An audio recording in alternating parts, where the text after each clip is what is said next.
தாவேக்கா ஆட்சிக்கு வந்ததுல இருந்து முதலமைச்சர் விஜய் அவர்கள் ஏன் பிரஸ் சந்திச்சு பேசல அப்படிங்கிற விஷயத்த பலரும் கேள்வியே எழுப்பிட்டு இருந்தாங்க. ஆனா அதுக்கு தாவேக்கா சார்பில் சிலர் என்ன பதில் சொன்னாங்கன்னா, முதல்வர் பேசலாம் என்ன, அமைச்சர் பேசுறாங்க இல்லையா, அமைச்சர்கள் விளக்கம் கொடுத்துட்டு தான் இருக்காங்க அப்படின்னு சொன்னாங்க. சரி, அப்ப என்ன விளக்கம் கொடுக்குறாங்கன்னு போய் பார்க்கும்போது விதவிதமான விளக்கங்களை கொடுத்துட்டு இருக்காங்க. மது விலக்கு மற்றும் 1020 அமைச்சர் பாட்டிலுக்கு 10 ரூபாய் வாங்குறதெல்லாம் அவ்வளவு சீக்கிரம் ஒழிச்சிட முடியாது, இது சினிமா கிடையாது அப்படின்னு சொல்லி விஜய்க்கு எதிராகவே பேசி வச்சிருக்காரு. மீன்வளத்துறை அமைச்சரான ஸ்ரீநாத் கிட்ட போய் கச்சத்தீவை மீட்கிறத பத்தி உங்களுடைய தலைவரான விஜய் அவர்கள் முன்னாடி பேசியிருந்தாரு, அதை பற்றி உங்களுடைய நிலைப்பாடு என்ன அப்படின்னு கேட்கும்போது நோ கமெண்ட்ஸ்னு பக்கத்துல இன்னொரு அமைச்சர் சொன்ன ஆன்சரை அப்படியே காப்பி அடிச்சு இவரும் பேசி வச்சிருந்தாரு. இப்படி அமைச்சர்கள் பிரஸ் சந்திச்சாலும் அவங்க தொடர்ச்சியா சொதப்பிட்டு தான் இருக்காங்க அப்படின்னு சொல்லி பேசி வந்துட்டு இருக்கும்போது இன்னைக்கு 2 அமைச்சர்கள் தன்னுடைய செயல்பாட்டால சோசியல் மீடியால படுபயங்கரமா ஷேர் ஆகிட்டு இருக்கிறாங்க. முதல்ல பார்க்கும்போது போக்குவரத்து துறை அமைச்சரான விஜய் தமிழன் பார்த்திபன் அவர்கள் கிளாம்பாக்கத்துல ஒரு ஆய்வு மேற்கொள்ள போறாருங்க. பக்ரீத் பண்டிகை முகூர்த்த நாள், வார இறுதி அப்படின்னு சொல்லி அதிக அளவிலான மக்கள் பயணம் செய்யறதுக்காக கிளாம்பாக்கத்துல வந்து குவிஞ்சிருந்தாங்க.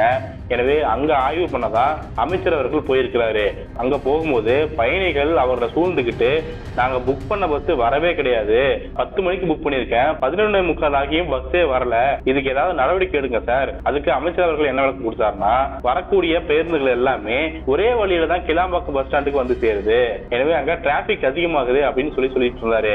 இன்னொரு பயணிகிட்ட என்ன தெரியுமா விளக்கம் கொடுக்குறாரு, நீங்க புக் பண்ண பஸ் வந்துச்சுங்க, ஆனா கூட்டம் அதிகமாகறதால அந்த பஸ்ல அவங்களால ஏற்றி அமைச்சிட்டோம், உங்களுக்கான பஸ் வந்துட்டே தான் இருக்கும், உங்களுக்கான சீட்டு உறுதி செய்யப்படும் அப்படின்னு சொல்லிட்டு போயிட்டாரு. அடுத்துதான் ஒரு பயணி வந்து, நான் திருச்சிக்கு போகணுங்க, நான் புக் பண்ண பஸ் 1.5 மணி நேரம் கழிச்சுமே வரவே இல்லை அப்படின்னு சொல்லி ஆர்கியூமெண்ட் பண்ணும்போது, தம்பி நீ நல்லா சாப்பிட்டு வந்திருக்க, ஆனா நான் சாப்பிடாம வந்திருக்கேன், நீ நல்லா சாப்பிட்டு வந்திருக்க, நீ நல்லா சாப்பிட்டு இருக்க அப்படின்னு சொல்லி அவரு குறைய சொல்ல இவரு திரும்பவே ஒரு மாதிரி இக்னோர் பண்ற மாதிரியே பேசுறாரு.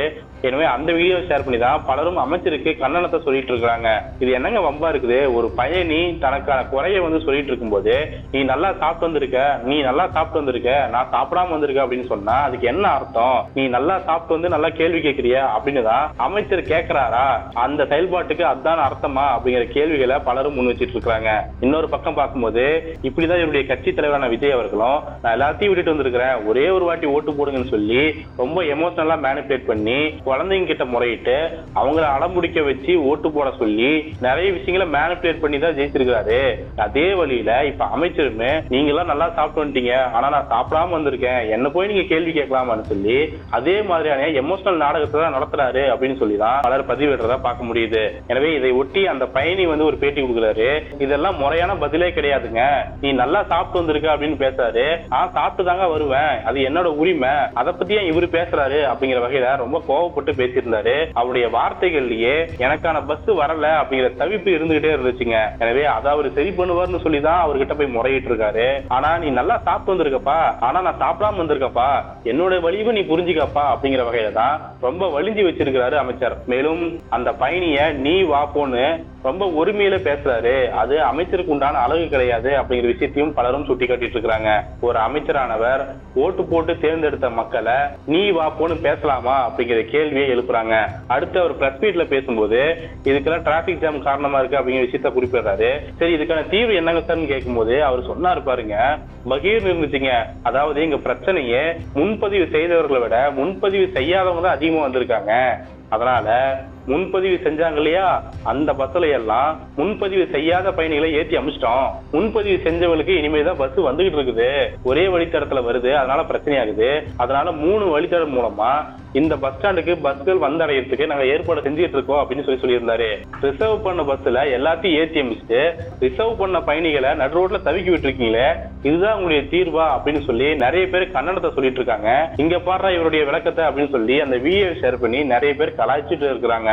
அதே சமயத்துல இன்னொரு பக்கம் பார்க்கும்போது இண்டஸ்ட்ரியல் துறை அமைச்சரான கீர்த்தனா அவர்கள் ஒரு முக்கியமான வீடியோ வெளியிட்டு இருந்தாருங்க.